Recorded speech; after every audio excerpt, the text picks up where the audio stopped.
cura gay. Ela existe? É de fácil acesso? Tem no SUS? Quem é bi toma só meia dose ou toma o dobro? E quem é pan?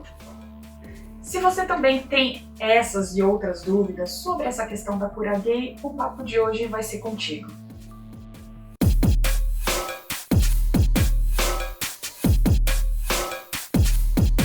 Oi pessoal, como vocês estão? Para quem não me conhece, meu nome é Cat Haifisch, eu sou instrutora de danças sensuais, psicoterapeuta e consultora em saúde e educação sexual.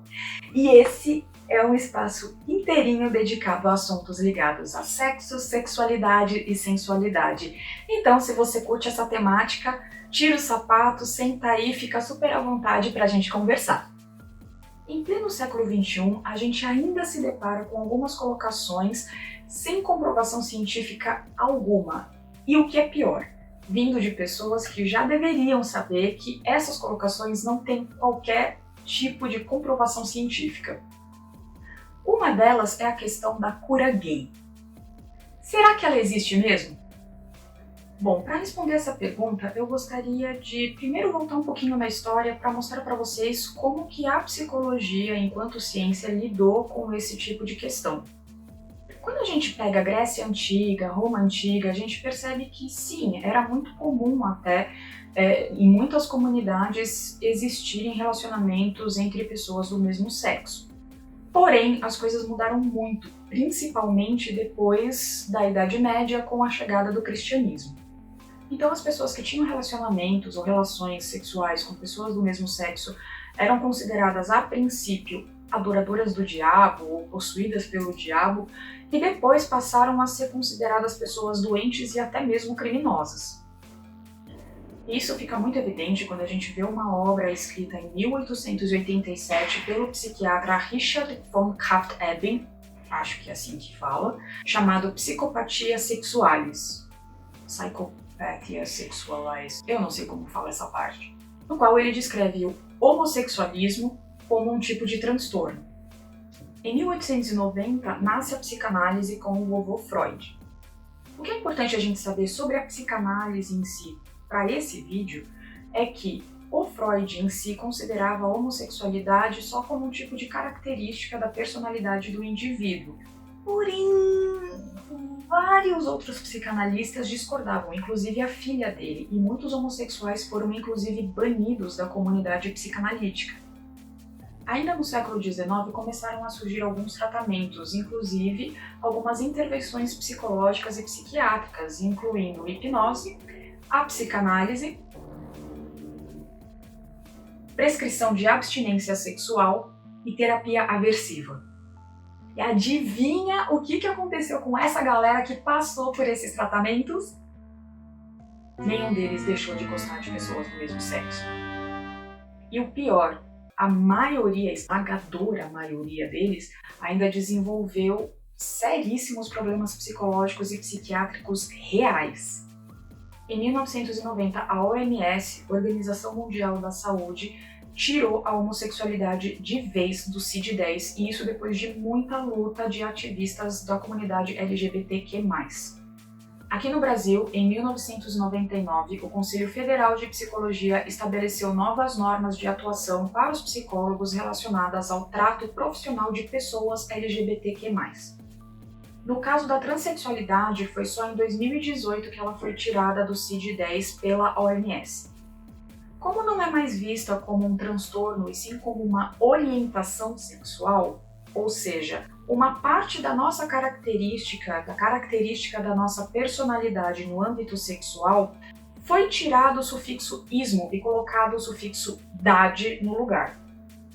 Então você que está assistindo esse vídeo e continua falando coisas do tipo homossexualismo, bissexualismo, pansexualismo, por favor para. Porque como a gente já viu, o sufixo ismo é para doenças. Então que tal a gente trocar o homossexualismo por homossexualidade, o bissexualismo por bissexualidade e assim por diante? Sério, eu quero morrer quando eu ouço pessoas falando ainda homossexualismo. Mas me dá uma vontade ainda mais louca de cortar meus pulsos com uma faquinha de rocambole Pullman quando eu vejo profissionais da saúde mental falando isso. Tá, mas tipo assim, tem cura ou não tem cura? Se você viu esse vídeo até aqui, já deve ter entendido, ou pelo menos eu espero, que orientação sexual não é uma doença. Logo, não tem o que ser tratado e não tem o que ser curado. Ai, então qual que é o papel do psicólogo nesses casos, Cat? Se você é psicólogo, o seu dever é o de fortalecer as pessoas LGBTQIA+, que vão ao seu consultório para que elas se aceitem. Muitas vezes, essa pessoa que está indo ao seu consultório também vai querer se assumir para a família e para os amigos. E isso é uma coisa que dá muito medo. Vai por mim. Isso é uma coisa que definitivamente não é nada fácil de se fazer.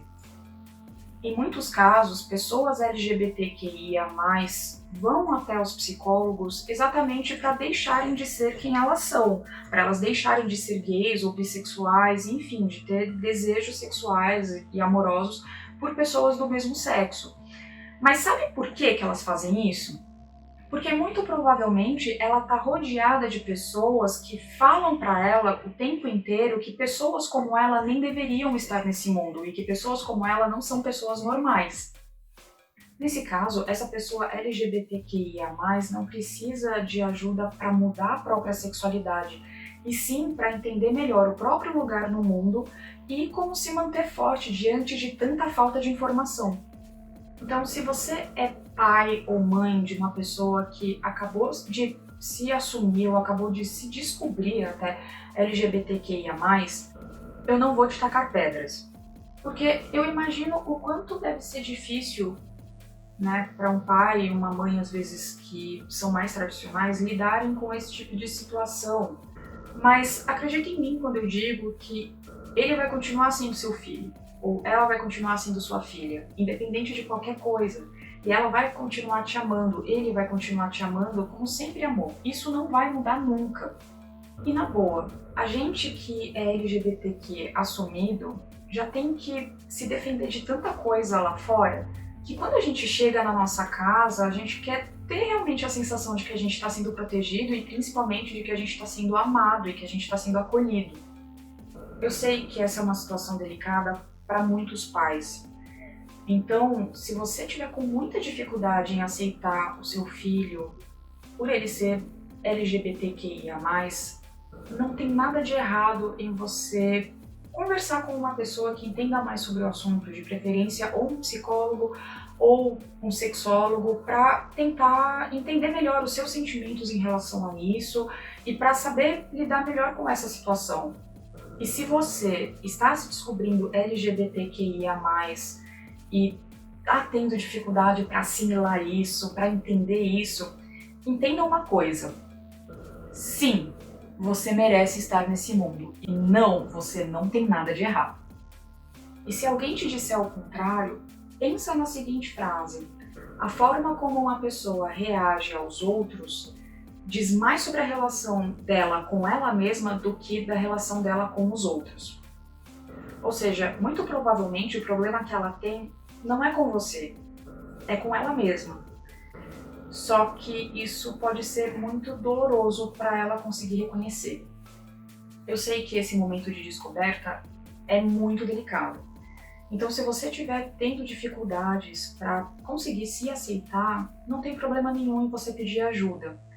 Não para mudar, para se aceitar e se encontrar no mundo.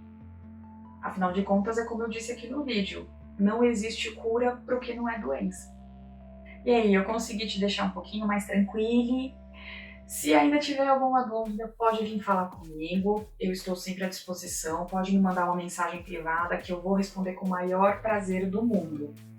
Se você é pai, mãe, amigo, parente de alguém que está se descobrindo LGBTQ e não está conseguindo lidar muito bem com essa situação, pode vir conversar comigo, a gente pode trocar figurinhas, eu vou ter o maior prazer em conversar contigo. E se você está se descobrindo LGBTQIA+, e não está sabendo lidar muito bem com essa descoberta, também pode vir falar comigo, vou ter o maior prazerzaço em conversar contigo. E se você curte esse tipo de conteúdo, gosta de se informar sobre sexo, sexualidade, sensualidade, já se inscreve no canal, me segue no Insta que eu sempre também trago conteúdos bem bacanas sobre esses temas lá.